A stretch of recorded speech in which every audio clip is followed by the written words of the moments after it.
নমস্কার। গপ্প কাহন চ্যানেলে আপনাদের সকলকে স্বাগত জানাই।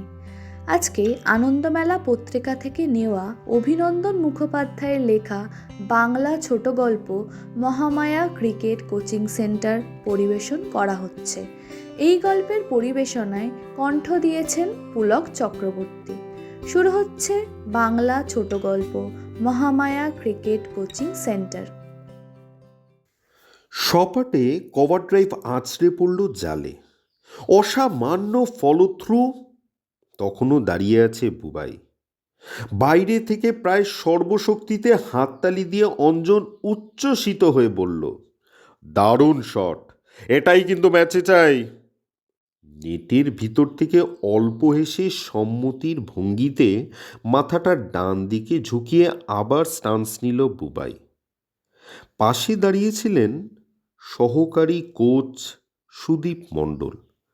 তার দিকে ফিরে অঞ্জন বললেন, এই ছেলেটার মধ্যে প্রচুর সম্ভাবনা আছে।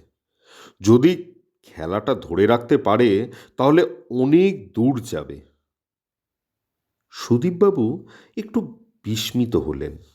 এতদিন ক্রিকেট কোচিং সেন্টার চালিয়েও অঞ্জনবাবুকে কাউকে নিয়ে এতটা উচ্ছ্বসিত হতে আগে দেখেননি। আপনি কি এমন দেখলেন ছেলেটার মধ্যে যে এত নিশ্চিত হচ্ছেন? সুদীপবাবু প্রশ্ন না করে পারলেন না। আরে, আহ, একটু আগে যে কভার ড্রাইভ মারল, দেখলেন তো? হ্যাঁ, দেখলাম। আহ, নিখুঁত শট। কিন্তু এইরকম শট এখানে অনেক স্টুডেন্টই মারে। আহ, সেটা ঠিক কথা, কিন্তু ওর মধ্যে যেটা অতিরিক্ত আছে সেটা হলো কল্পনা। বল নেটে জড়িয়ে যাওয়ার পরেও বেশ কিছুক্ষণ বলের দিকে তাকিয়ে রইল।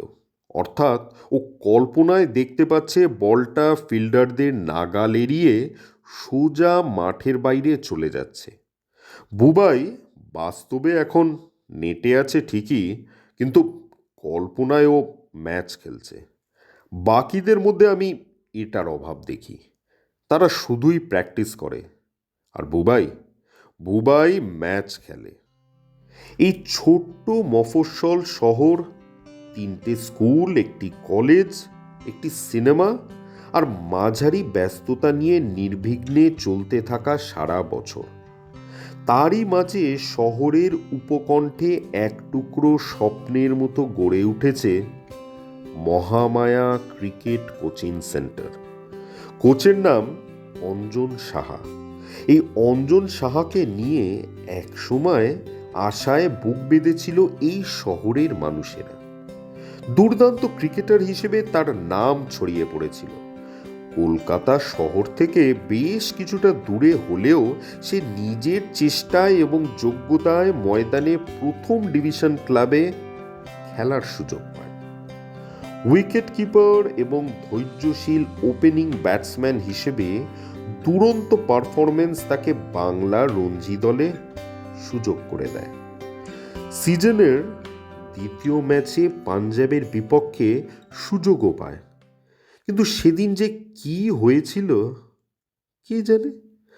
2 ইনিংসে মাত্র 5 এবং 0 রানে আউট হয়ে যায়। একই সঙ্গে গুরুত্বপূর্ণ মুহূর্তে একটা ক্যাচও মিস করে।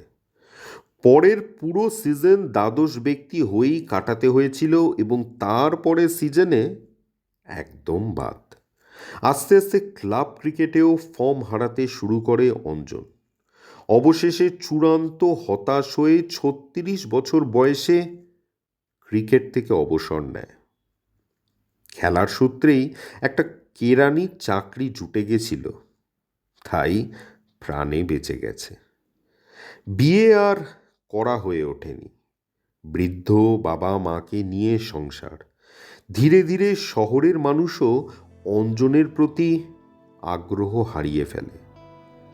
ধুলো পড়া উজ্জ্বল স্মারকের মতো সে রয়ে যায় শহরের বুকে।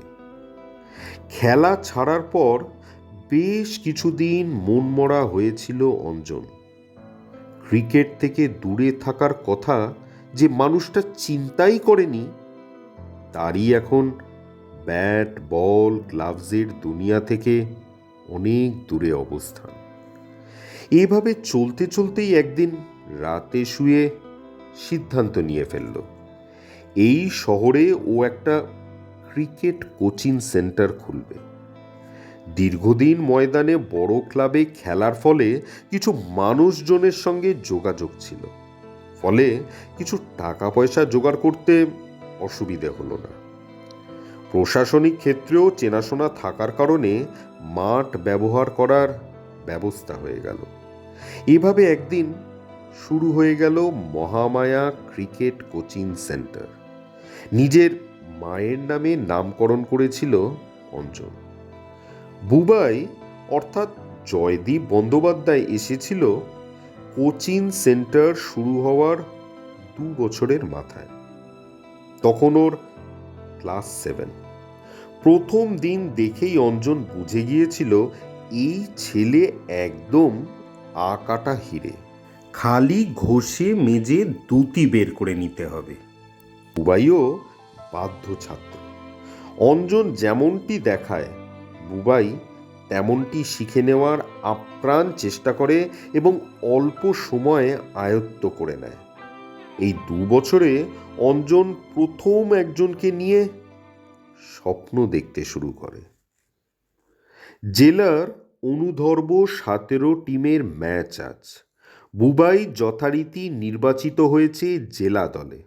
অবশ্য নির্বাচিত না হলেই অঞ্জন অবাক হতো। বিভিন্ন স্কুল থেকে জেলার দল নির্বাচনের জন্য যখন প্লেয়ারদের পাঠাতে বলা হয়েছিল, অঞ্জন ছুটে গিয়েছিল বুবাই স্কুলে। হেড স্যারকে অনুরোধ করেছিল বুবাইকে যেন অবশ্যই ট্রায়ালে পাঠানো হয়। হেড স্যার প্রথমে একটু গাইগুই করেছিলেন, বললেন, কিন্তু অঞ্জনবাবু, সামনে মাধ্যমিক, আর জয়দীপ একজন ব্রাইট স্টুডেন্ট। আমাদের বিশ্বাস ও এবারে আমাদের স্কুল তথা জেলার মুখ উজ্জ্বল করবে। এই সময় খেলা নিয়ে মেতে উঠলে ওর পড়াশোনায় ক্ষতি হতে পারে, তাই না? অঞ্জন প্রায় কাকুতি মিনতি করে বলল, কিন্তু স্যার, ও একজন একজন দুর্দান্ত ক্রিকেটারও বটে। আমি নিশ্চিত ও জেলা দলের সুযোগ পাবে আর ভালো খেলে আমাদের জেলাকে গর্বিত করবে। আমি কথা দিচ্ছি স্যার, আমি কথা দিচ্ছি পড়াশোনায় ওর কোনো ক্ষতি হতে দেব না। আচ্ছা বেশ, ও ভালো ক্রিকেটার সেটা আমারও অজানা নয়। আমি নাম পাঠিয়ে দেব, তবে তার আগে ওর বাবা মায়ের অনুমতি নিয়ে আসতে হবে। কারণ ওর বাবা আমায় পরশু অনুরোধ করে গেছেন পড়াশোনা ছাড়া আর অন্য কোনো দিকে যেন জয়দীপকে যুক্ত করা না হয়। হেডমাস্টার হিসেবে আমারও একটা দায়িত্ব আছে, বুঝেনি তো? আহ, স্যার, আহ, সেটা আমি দেখছি স্যার, আশা করছি হয়ে যাবে। বুবাইর বাবা মা আমাকে খুব ভালোবাসে। যতটা সহজে অঞ্জন ভেবেছিল কাজটা হয়ে যাবে, ততটা সহজ হয়নি বিষয়টা। বহু অনুনয় বিনয় করে অবশেষে একটি শর্তে রাজি করানো গেছিল বুবাইয়ের বাবা মাকে। তাদের শর্ত, এই শেষ, এরপর মাধ্যমিক পর্যন্ত আর কোনো খেলাধুলো নয়। অঞ্জন তাতেই রাজি হয়েছিল। নিশ্চিতভাবে ভেবে নিয়েছিল ভালো খেললে বাবা মায়ের মন এমনিতেই গলে যাবে। হাওড়া জেলার সঙ্গে ম্যাচ। সকাল 9:30টায় ম্যাচ শুরু হয়ে গেছে মেদিনীপুর স্টেডিয়ামে। এবার এই জেলা দায়িত্ব পেয়েছে টুর্নামেন্ট আয়োজনের। অন্য বিশিষ্ট জনেরা থাকলেও অঞ্জন বুবাইয়ের অভিভাবক হিসেবে এসেছে। এসে থেকে বারবার করে মনে করিয়ে দিয়েছে, 30 ওভারের ম্যাচ, ওপেনে নামছিস, প্রথম 5-7 ওভার ধরে খেলবি, বলটা একটু পুরনো হলে তারপর ধীরে ধীরে হাত খুলবি। বুবাই মৃদু হেসে ঘাড় নেড়েছে। প্রথম 3 ওভার ধীর লয়ে শুরু করলো বুবাই এবং আর একজন ওপেনার। একটাই মাত্র 4 রান এলো বুবাইয়ের ব্যাট থেকে। বাকি সব খুচরো সিঙ্গেল। 4 নম্বর ওভারে প্রথম দুটো বল ডিফেন্স করার পর তৃতীয় বলে স্টেপ আউট করে বল মাঠের বাইরে উড়িয়ে দিল বুবাই। চতুর্থ এবং পঞ্চম বলেও স্টেপ আউট এবং আরও একটা 6 ও 4। শেষ বলে সিঙ্গেল নিয়ে স্ট্রাইক নিজের কাছেই রাখল। এদিকে মাঠের বাইরে বিস্মিত হয়ে গেছে অঞ্জন। পাখি পড়া করে বোঝানোর পরেও এটা কি করছে বুবাই? এত ঝুঁকি নিচ্ছে, নিজেকে সামলাতে না পারলে তো অবধারিত আউট হবে। পরের ওভারের প্রথম বলেই অঞ্জনের ধারণা সত্যি হয়ে গেল। একটা ভিতরের দিকে ঢুকে আসা বলকে অকারণে আড়াআড়ি ব্যাট চালাতে গিয়ে বোল্ড হয়ে গেল বুবাই। বিপক্ষকে উইকেট উপহার দেওয়া ছাড়া এটাকে আর অন্য কোনো ব্যাখ্যায় ভূষিত করা যায় না। প্যাভিলিয়নে ফেরার পর মাঠের বাইরে আড়ালে বুবাইকে ডেকে অঞ্জন বলল, শোন বুবাই, ক্রিকেট হোক বা জীবন, একটা বিষয় সব সময় মাথায় রাখবি, এগোতে গেলে আগ্রাসন দরকার, কিন্তু তার মধ্যেও নিজেকে শান্ত রাখা খুব গুরুত্বপূর্ণ। সব সময় দাবানল হতে হবে না। ফায়ার প্লেসের আগুনও কিন্তু খুব কার্যকারী। সে প্রবল শীতে আরাম দেয় কিন্তু নিভে যায় না। পরের ম্যাচ থেকে তুই ফায়ার প্লেসের আগুন হয়ে যা। বাকি টুর্নামেন্টে সকলে অবাক হয়ে দেখল এক অসামান্য ব্যাটিং প্রতিভাকে। দুটো নট আউট সেঞ্চুরি আর একটা হাফ সেঞ্চুরি করে টুর্নামেন্টের সেরা প্লেয়ারের প্রাইজ ব্যাগে ঢোকালো বুবাই। তারপরে আজ 15 বছর কেটে গেছে। আগামী সপ্তাহ থেকে বন্ধ হয়ে যাচ্ছে মহামায়া ক্রিকেট কোচিং সেন্টার। এই দীর্ঘ 17 বছর কোনো ক্রমে চলার পর পয়সার অভাবে বন্ধ করে দিতে বাধ্য হচ্ছে অঞ্জন। ছাত্রদের কাছ থেকে সে যে অর্থ নিত সেটা যৎ সামান্য। নিজেরও কিছু নেই, তাই বাধ্য হয়ে এই সিদ্ধান্ত নিতে হলো। মাঠের ধারে একাই বসেছিল অঞ্জন। পকেটে ফোনটা বেজে উঠল। বের করে দেখল অপরিচিত নাম্বার, এমনকি ভারতের নম্বর বলেও মনে হচ্ছে না। হ্যালো স্যার, ভালো আছেন? গলাটা চিনতে পারল না অঞ্জন। এই চলছে। কে বলছো বলো তো? ঠিক চিনতে পারছি না। স্যার, আমি বুবাই, মানে জয়দীপ বন্দ্যোপাধ্যায়। অঞ্জন বিস্মিত হয়ে গেল।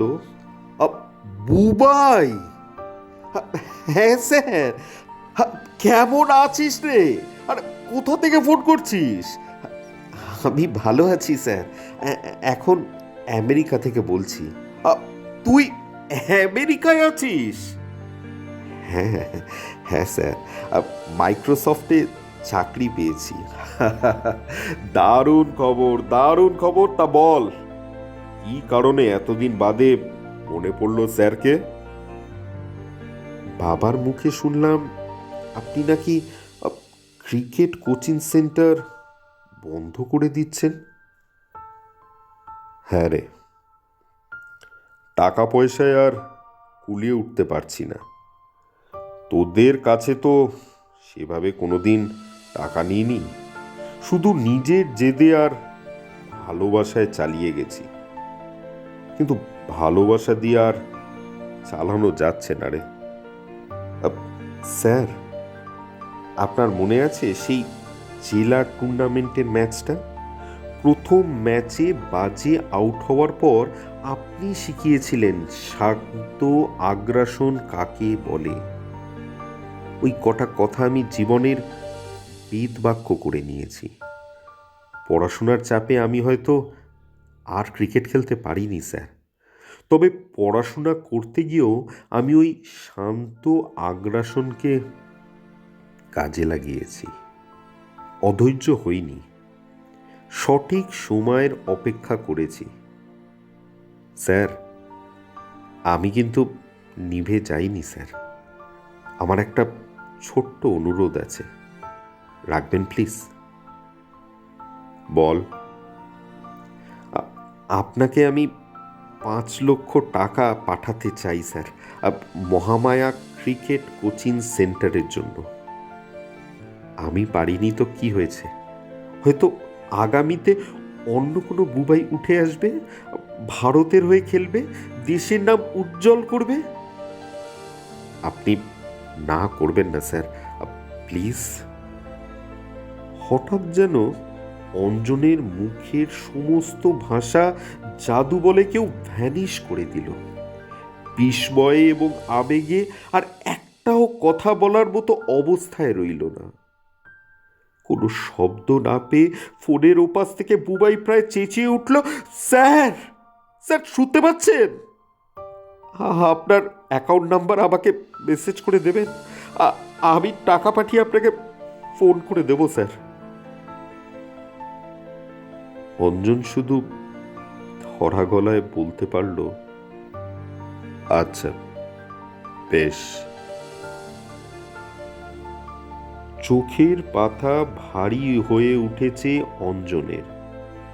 হয়তো 1-2 ফোঁটা জলও এক্ষুনি গড়িয়ে পড়বে শুকনো মাঠের বুকে। বসন্তের হাওয়া দিচ্ছে হু হু করে। শেষ 1 সপ্তাহ পিছে জল দেওয়া হয়নি। আগামীকাল থেকে আবার নেট পড়বে।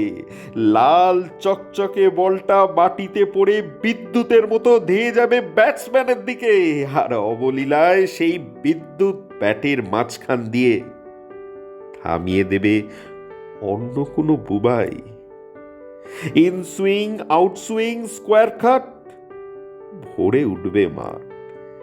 আবার হই হই করে শুরু হয়ে যাবে মহামায়া ক্রিকেট কোচিং সেন্টার।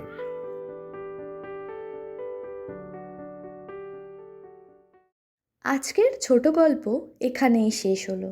গল্পটির পরিবেশনা আপনাদের ভালো লাগলে আমাদের চ্যানেল গপ্পকাহনকে লাইক, শেয়ার এবং সাবস্ক্রাইব করবেন।